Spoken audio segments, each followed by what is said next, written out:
Bonjour à toutes et à tous, j'espère que vous allez bien. Aujourd'hui une vidéo particulière pour deux raisons. Premièrement, elle sera courte, et ça c'est pas dans mes habitudes. Et deuxièmement, elle va traiter l'actualité. J'aime bien traiter les gros points de l'actualité en général, mais là pour le coup je vais traiter les news en général car il y a eu beaucoup de choses au mois de mai. Je ne peux bien sûr pas tout couvrir, d'accord? C'est un truc de dingue si c'est passé au mois de mai. Mais je veux juste donner toutes les actualités de démocratisation et les grosses news qu'il y a eu sur ce mois de mai, notamment sur les 2 dernières semaines.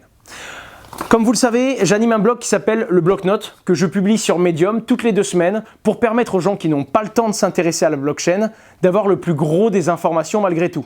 Comme par exemple les grosses news techniques de l'environnement, les gros hacks qu'il y a eu, les annonces des grands groupes français, notamment s'il y a par exemple Amazon qui lance une annonce, ce sera forcément dans ce papier-là. Et je publie ça sur mon Facebook, Twitter et LinkedIn et je l'envoie même à tous les gens qui sont inscrits à la newsletter. Je m'engage toujours à essayer de faire un truc super succinct et pour la première fois depuis que je fais cette édition, pourtant ça fait déjà 6 éditions qu'on fait, donc ça va faire un peu plus d'1 mois et demi, aujourd'hui je me suis rendu compte qu'il fallait que je fasse une vidéo car il y a des points qui méritent à être débattus, il y a des avis que j'ai et que je pourrais peut-être vous donner qui vont vous permettre de vous projeter un petit peu plus loin parce que c'est des news qui veulent dire beaucoup et au contraire il y a des choses que je ne vois pas que vous allez peut-être pouvoir me dire en commentaire. Je compte sur vous, en attendant j'ai jugé que c'était pertinent d'analyser toutes ces infos. Alors la première grosse news, c'est le hack de Binance. Binance qui s'est fait voler au moment de la transaction 42 millions d'euros, soit environ 7000 bitcoins. Ça a fait un petit peu de polémique parce qu'à un moment, CZ a émis l'idée dans la précipitation, donc CZ c'est le fondateur de Binance, qu'on pourrait aller jusqu'à réorganiser la chaîne Bitcoin afin d'annuler ce hack de 7000 euros. De 7000 bitcoins, excusez-moi. Comme si on allait revenir en arrière sur la chaîne Bitcoin, comme ça a été fait dans certaines blockchains, juste pour un hack. Peu importe, c'est vrai que c'était un gros montant, évidemment pas suffisamment gros pour faire une réorganisation de la chaîne Bitcoin. Ça a fait beaucoup de scandales, mais il y a une chose qui est sûre, Binance a pris à charge toutes les pertes. L'exchange a géré ça en moins de 7 jours et aujourd'hui l'exchange refonctionne correctement, aucune perte du côté des utilisateurs. Alors c'est une bonne et une mauvaise chose. La bonne chose c'est que au moins ça rafraîchit les esprits et ça dit à tout le monde n'ayez jamais confiance et ne laissez jamais de l'argent sur un exchange. À vous de conserver vous-même vos crypto-monnaies. Mais d'un autre côté c'est une bonne piqûre de rappel puisque personne n'a rien perdu. Donc il faut simplement capitaliser sur cet événement pour en sortir plus intelligent et plus prudent. La deuxième news c'est qu'Amazon travaille, donc déjà Amazon, voilà, donc c'est enfin le monde traditionnel puisque c'est un GAFA qui s'intéresse au monde de la crypto-monnaie. Quand je dis GAFA, c'est Google, Amazon, Facebook, etc. C'est carrément Amazon qui veut retravailler sur le patent du Proof of Work. En gros, Proof of Work, c'est la méthode de sécurisation avec les mineurs de la blockchain Bitcoin. Amazon voudrait carrément repenser un modèle de Proof of Work, peut-être moins énergivore par exemple. De voir un géant qui s'intéresse à la blockchain, mais surtout un géant qui s'intéresse pour améliorer la technologie de la blockchain, je l'avais vraiment pas vu venir, du moins pas de la sorte. Le troisième point, c'est l'Ethereum. Enfin, depuis tant d'années d'annonces, il y a enfin un testnet de Proof of Stake. Comme vous le savez, l'Ethereum, d'ici 1 an et demi, il ne sera plus minable, c'est-à-dire qu'on ne pourra plus faire du Proof of Work sur l'Ether. On ne sait pas si on va passer du jour au lendemain du Proof of Work à une nouvelle méthode, par exemple des masternodes ou du stacking, mais globalement, on va évoluer un peu plus vers cette technologie qui consomme moins d'électricité. D'une étape à l'autre, ça va y aller petit à petit. En tout cas, l'organisation Ethereum a enfin annoncé qu'il y avait un testnet, c'est-à-dire une première version de test du Proof of Stake. De toute façon, on en est loin, mais ça va permettre de voir l'avancée de ce projet. Il y a beaucoup de gens qui me disent « Ouais, il y a plein de projets qui sont passés du Proof of Work au Proof of Stake, pourquoi Ether ils prennent autant de temps ?» Pour la simple raison que quand Ether va passer du Proof of Work au Proof of Stake, c'est pas juste l'Ether, c'est tous les tokens ERC20. Par exemple, pour vous donner un ordre d'idée, le Tether, l'USDT, il va passer également de cette fonction-là. Alors l'USDT, c'est un exemple particulier parce qu'il y a 2 chaînes, mais en réalité, tous les tokens qui ont été basés à partir d'Ethereum, ils vont devoir évoluer. C'est pour ça que c'est aussi complexe. Il faut comprendre qu'Ethereum, aujourd'hui, c'est pas simplement une crypto. C'est un écosystème de plein de cryptos et c'est pour ça que c'est très tendu et très délicat d'avancer. La news 4e, c'est une news avec laquelle je suis pas le plus à l'aise, c'est pas celle-là sur laquelle je voulais vraiment faire un élargissement, mais globalement, il faut le savoir, les prix du Bitcoin et de la crypto-monnaie ont explosé, hein, vous le savez. On a un Bitcoin qui était vers les 3000 euros il y a quelques mois, il y a 1 mois et demi, 2 mois, et qui aujourd'hui est à plus de 7000 euros. Il n'y a pas une raison qui fait que, globalement, on voit un mood, on voit une prise de conscience puissance et on voit des grosses news de gros projets, mais il n'y a pas une raison qui fait que. D'ailleurs, il faut le savoir, il y avait un gros ordre de vente sur Bitstamp de 5000 bitcoins et quelqu'un a liquidé ces 5000 bitcoins au marché, ce qui a fait qu'il y a eu une dégringolade, ça a fait baisser le marché pendant une petite seconde tellement bas qu'il y a tout plein d'autres traders qui avaient mis des stop loss. En gros, si le bitcoin arrive là, je vends aussi. Et ça a fait une dégringolade juste sur Bitstamp et le prix a baissé de 15% pendant quelques secondes sur le bitcoin.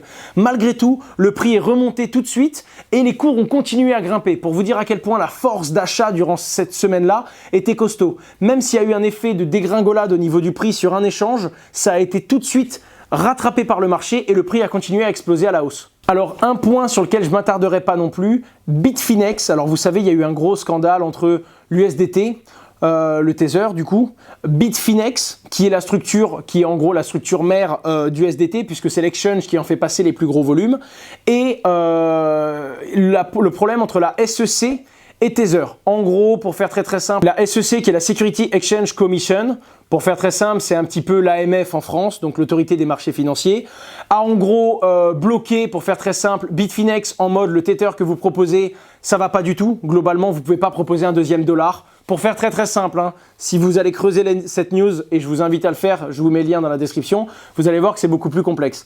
Mais globalement, ils ont arrêté. Et Bitfinex a réussi à obtenir une injonction, une contre-injonction, en disant que pendant 3 semaines, ils pouvaient continuer à opérer exactement de la même façon sans rien changer. Parce qu'il ne peut pas y avoir une autorité américaine qui arrive et qui va voir un géant lui disant « t'arrêtes de travailler du jour au lendemain tant que tu règles pas ça ». Globalement, ils vont changer un peu leur méthode. Je pense que USDT va devoir prouver qu'ils ont l'argent qui correspond à tous les tokens, etc., etc. En attendant, Bitfinex, pendant ces 3 semaines-là, pour se sécuriser et pour avoir une bonne trésor, ils ont fait une levée de fonds. Et en moins de 3 semaines, ils ont levé 1 milliard. Alors c'est dingue parce que les gros de mon réseau personnel sur les channels WhatsApp et sur les channels Telegram, j'ai eu plein de gens qui m'ont proposé « Est-ce que tu veux investir ? On monte une pool dans toutes les langues. Il y a des Espagnols qui sont venus me voir. Tous les Américains que je connaissais m'ont demandé. Il y a des Japonais qui m'ont demandé si j'étais intéressé. Le peu de Japonais que je connaissais étaient dedans. Et mon réseau français, il y a eu au moins 3-4 pools. Donc je me suis vraiment rendu compte qu'il y a tout le monde qui s'est fédéré pour investir sur Bitfinex. C'était vraiment de la folie. Et globalement, pour la première fois, je me suis dit « Waouh, il y a un géant qu'est la SEC qui s'attaque à un échange de crypto-monnaies. Et l'échange tout seul, rien qu'en appelant son réseau, il arrive à avoir les épaules solides. Et aujourd'hui, si jamais il y a un bras de fer qui doit continuer entre la SEC et Bitfinex, franchement, je pense que Bitfinex a les épaules pour continuer le bras de fer. Je ne vais pas dire qu'ils vont gagner non plus et ils devront se réguler. C'est à eux de se soumettre à la loi. Mais je me rends compte que ça y est, la blockchain, ça avance et les exchanges commencent à avoir des poids puisque ça devient littéralement des géants de l'industrie, quoi. C'est dingue et je voulais vraiment vous transmettre ça m'a vraiment étonné. Le point d'après, c'est Spend, avec le D et le N inversé, Speden.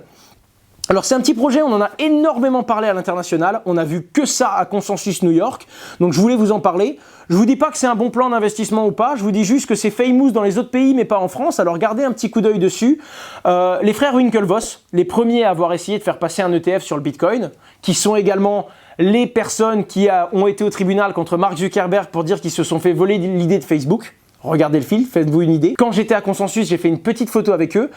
J'ai globalement parlé avec eux. En gros, ils ont fait un système qui permet de payer directement avec son téléphone dans énormément de boutiques. Et ils seraient sur le point d'être acceptés dans la plupart des Starbucks, pour vous dire à quel point ça se démocratise.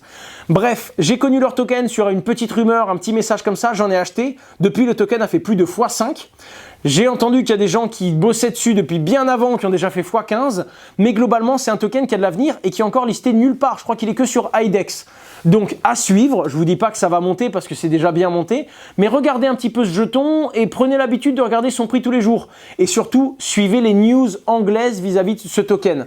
Alors, ça s'appelle Spend, c'est le projet, mais le token qui est utilisé derrière, c'est le FlexaCoin. Je vous affiche le logo à l'écran. Regardez, mais surtout, informez-vous. C'est juste pour vous dire que c'est dans les quelques tokens que je jette un coup d'œil. J'avais dit le jour de Consensus que moi je retirais la plupart de mes tokens parce que le marché partait à la hausse, je contrôlais plus rien, j'ai préféré sortir. Et je vous ai dit après que je re-rentrais sur 2-3 petits trucs, eh bien j'ai fait une petite re-rentrée court terme sur ce token là. Je me devais de vous le partager, même si maintenant j'ai une position très modérée là-dessus parce que j'ai pas assez de visibilité pour vous dire si ça va monter ou descendre ou même pour en avoir le sentiment. Le 8, alors ça je le savais pas, faut savoir que sur ce bloc-notes là, j'ai bossé avec Stéphane qui est le CEO fondateur de Napoleonix. vous devez connaître, c'est un gros projet français. Et ça, c'est l'une des news qui m'a apporté lui totalement. D'ailleurs, dès que c'était des news un peu exchange, genre Bitfinex, dès que c'était des news un peu trading, c'est lui qui m'a apporté le savoir. Parce que globalement, moi, j'avais plein de news qui sont beaucoup plus un géant de l'entreprise traditionnelle qui se lance dans la blockchain. Et lui, il est venu me voir en mode, ouais, mais là, il y a une vraie grosse news techno-blockchain. Et c'est vrai que moi, je suis plus vulgarisation et expliquer des news au grand public. Et lui, il venait me voir et il m'a dit, ouais, mais là, tu vois ça, cette news technique, elle concerne tout le monde en fait. Et c'est vrai. Par exemple, TD Ameritrade, je ne le savais pas, mais c'est l'un des plus gros brokers américains. C'est-à-dire que c'est l'une des plus grosses places qui va prendre des positions et qui va échanger entre les clients qui veulent investir sur le marché et le marché lui-même. Et TD Ameritrade, je vous en aurais jamais parlé parce que je ne connaissais pas, ils viennent d'expliquer qu'il y a une demande drastique de leurs gros clients pour le marché des crypto-monnaies. Et c'est très drôle parce que les investisseurs traditionnels ne peuvent pas encore investir directement en achetant des bitcoins. Nous, tout le monde peut, il y a toujours une solution pour le faire, même aux États-Unis, mais globalement, une société de trading ne va pas pouvoir acheter des bitcoins et trader comme elle veut. Par contre, elle va pouvoir prendre des positions sur ce qu'on appelle un ETF. Pour faire très simple, c'est un truc qui n'est pas un bitcoin, mais qui a le même prix qu'un bitcoin. Et on peut demander à ce que quand le prix monte, ça monte 2 fois plus vite et quand le prix descend, ça descend 2 fois plus vite. Bref, ils ont le droit de trader sur ce genre de solutions qui ne sont pas des vrais bitcoins. Et pourtant, on se rend compte qu'il y a des volumes faramineux sur les images miroirs de Bitcoin du coup, et donc il y a un vrai intérêt. Le jour où les traders vont pouvoir directement, légalement investir sur les vrais Bitcoins, va y avoir des achats et des ventes massives. Donc c'est très prometteur et c'était une bonne nouvelle. Ça, c'était les 8 news du bloc-notes. Globalement, si vous les lisez en diagonale, je fais à chaque fois 4 lignes, ça s'affiche à l'écran.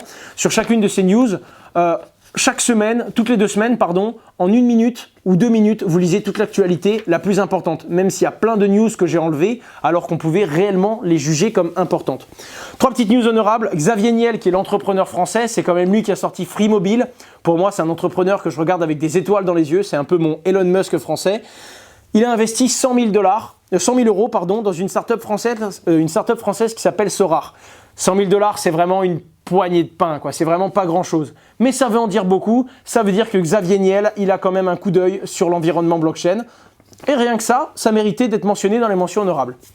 Deuxième point, Coindesk. Ce que je viens de faire là avec les news, Coindesk a fait la même chose sur le mois de mai, mais en citant tous les gros projets, toutes les grosses boîtes qui s'intéressent à la blockchain. Par exemple, FedEx, il cite Amazon, l'avancée de Facebook. Facebook qui du coup officiellement pour sa crypto-monnaie va s'installer en Suisse. Enfin bref, ce genre de news là, c'est retrouvé et vous le trouverez directement à l'intérieur de ce résumé de Coindesk. Et un dernier point, une petite mention honorable, je lève mon chapeau aux cousins de chez Journal du Coin. Il y a plein de gens qui se demandent et plein de gens qui me demandent à moi qu'est-ce que je dois déclarer en crypto, qu'est-ce que je suis obligé de déclarer comme compte, etc. etc. Le Journal du Coin a fait un article super propre qui permet de répondre aux débutants qui ne savent pas qu'est-ce qu'ils doivent déclarer, s'ils doivent le faire et s'ils souhaitent le faire, tout simplement. Je vous mets le lien dans la description et merci les gars parce que très clairement, dès que quelqu'un me demande, je redirige vers votre lien, donc c'est sympa. C'est votre travail que je partage et j'en suis très content. Je passe un petit mot quand même sur Stéphane qui m'a aidé sur ce bloc-notes. Toutes les 2 semaines, je m'entoure d'une différente personne de l'environnement blockchain, une personne pertinente, pour sélectionner les news les plus sympas. Parce que je me rends compte, en finale, on doit choisir maximum 10-12 news. Eh bien, je me rends compte que moi, des fois, je mettrai 10 de mes news et des fois, j'en dégage 2 ou 3 pour mettre des news techniques un peu plus importantes. Donc, merci à toi Stéphane et merci à tous ceux qui ont participé au bloc-notes jusqu'à présent. On va développer ça. Il y a déjà presque 600 personnes inscrites à la newsletter. Et si ça vous intéresse de recevoir ça gratuitement par email, eh bien, inscrivez-vous. Le lien est dans la description et vous recevrez le bloc-notes dès qu'il sort sur mon Medium, tout simplement. C'est un petit travail que j'avais sorti au tout début parce que à un moment, j'avais plus de temps du tout et je me suis dit, waouh, j'aimerais vraiment rester à jour sur la blockchain. Et je me suis rendu compte que personne ne faisait ça. Un petit résumé de tout ce qui s'est dit de mieux dans tous les médias.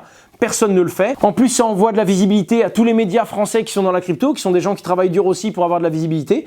Donc, j'ai trouvé ça super sain et ça fait un petit moment qu'on a pris ça à bras le corps avec Thibaut, qui est le directeur marketing de Just Mining, qui s'est dit ouais, c'est génial, on devrait le faire tous les deux. Et tous ces gens qui nous aident toutes les 2 semaines, quoi, tout simplement. Globalement, vous allez retrouver le lien du Medium dans la description et vous retrouverez en bas du Medium toutes les sources, hein, évidemment. On vous les liste une à une pour que vous puissiez creuser, pour que vous puissiez nous corriger si on a dit des bêtises et surtout nous donner des informations supplémentaires. Je voulais vraiment vous parler de ça pour vous dire que là, pour la première fois, j'ai eu un sentiment de dingue sur la blockchain. Vous savez, quand j'ai tout lâché, j'avais 19 ans. J'ai abandonné mes études, que mes parents avaient galéré à payer, hein, tout simplement. Globalement, mon père m'a dit, écoute, si tu le sens, vas-y, mais te rate pas, parce que si tu te rates, ben, tu seras tout seul, je pourrai plus t'aider, j'aurai pas les moyens de te suivre. J'ai pris un risque énorme, et il y avait quand même ce truc quand j'ai lancé Just Mining, puis ensuite les autres sociétés, puis ma chaîne YouTube, puis tout ça, tout cet écosystème, il y avait quand même ce truc, à un moment, on se dit, est-ce que c'est pas juste une vague ? Moi, j'y ai cru à la blockchain, j'ai commencé à travailler, j'ai monté une société, on a eu beaucoup de ventes, on a vendu dans des centaines de pays, ça a explosé, ma chaîne YouTube aussi. Mais de temps en temps, quand ça va mal, on se dit, est-ce que ce serait pas une passe ? Eh bien, j'ai été très vite convaincu, 3-4 mois après avoir tout lâché pour ma boîte, que la blockchain, c'était pas juste une passe, qu'il y avait la crypto qui allait monter à la hausse, à la baisse, mais que même si ça allait bouger, la technologie et l'évolution de la crypto-monnaie, de la blockchain, c'était une révolution qui était en train d'arriver, on ne reviendrait pas en arrière et un jour ce serait aussi évident qu'Internet. Le philosophe Arthur Schopenhauer a dit « Toutes les révolutions passent par 3 phases. Une première qui est le ridicule, personne n'y croit, c'est une bêtise. Non, des gens veulent téléphoner à quelqu'un à l'autre bout de la planète, sans câble, impossible. Deuxième étape, le dangereux. Les gens comprennent, waouh, Internet, ok, on vient vraiment d'envoyer un message à l'autre bout de la planète en quelques secondes. Je comprends pas comment c'est possible, je comprends pas comment ça marche, mais je dois acheter. Ça, c'est dangereux. Et c'est ça, en fait, le FOMO et les gens qui foncent sur Internet et qui donnent leur argent à des inconnus et qui se font arnaquer. C'est parce que l'être humain arrive facilement à saisir le potentiel de la blockchain, mais pas encore ses limites, et du coup, les gens investissent n'importe comment. Donc, soyez prudents, ça, c'est la deuxième phase, le dangereux. Et là, je sens qu'on rentre dans la troisième phase, qui est la phase d'évidence. C'est comme Internet. Internet, c'est évident. Globalement, personne ne sait comment ça fonctionne techniquement. Du moins 95% des gens ne s'y intéressent pas. En tout cas, Internet, on n'explique plus. On sait comment ça fonctionne, on sait ce que ça nous permet de faire. Eh bien, je pense que ce sera pareil pour la blockchain. D'ici quelques années, ce sera évident. En tout cas, c'est mon pari, c'est le pari d'une vie. Et je pense que c'est un bon pari parce que j'y crois. Je travaille très très dur. Je vois des gens qui y croient aussi. Et on commence à avoir de plus en plus de solutions et de gens qui ont apporté et qui ont réglé des problèmes grâce à la blockchain. Quoi qu'il arrive, elle a sa place. Ce que je voulais vous dire aussi en clôture, c'est que dans la prochaine vidéo, je vais vous présenter un projet qui s'appelle Arteia, qui est un projet dans l'art basé totalement sur la blockchain, d'accord ? C'était une entreprise dans l'art qui maintenant lance sa propre blockchain. Ils font un truc qui est vraiment intéressant. Et en plus, c'est un grand personnage qui lance ça puisque c'est le fondateur de Bourse Direct qui aujourd'hui se lance dans un projet blockchain. J'aimerais vraiment vous le présenter. Si ça vous intéresse, je fonce la semaine prochaine et j'essaye de le rencontrer au Luxembourg et de lui poser toutes les questions que j'ai derrière la tête pour vous présenter son projet. C'était Asher, j'espère que ce format absolument pas conventionnel vous a plu et on se rejoint très bientôt. Au revoir.